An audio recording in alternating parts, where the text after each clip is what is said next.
The concept of identity is being rewritten by a phenomenon known as context collapse, where individuals perform for every audience simultaneously, losing their sense of self offline. That sounds like a pretty normal part of social media.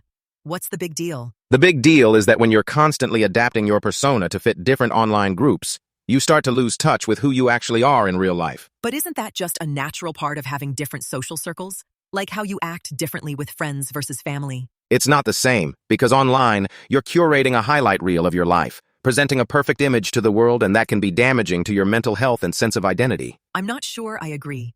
I think social media has allowed me to express myself in ways I never could before. That may be true, but it's also created a culture of performance where you're constantly seeking validation and approval from others, rather than being true to yourself. But what's wrong with wanting to be liked and accepted by others?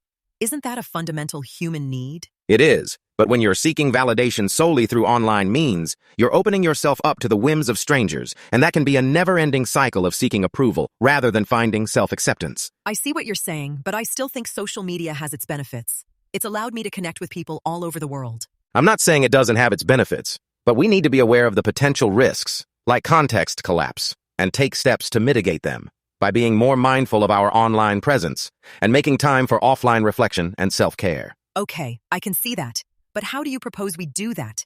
It's not like we can just quit social media cold turkey. We don't have to, but we can start by setting boundaries, like taking breaks from social media or limiting our use to certain times of the day. And we can also make an effort to engage in offline activities, like hobbies, or spending time with friends and family. That makes sense. I think I'll try to be more mindful of my social media use and make more time for offline activities. That's a great start, and it's not about completely abandoning social media, but about finding a healthy balance and being aware of how it's impacting our sense of identity and well-being.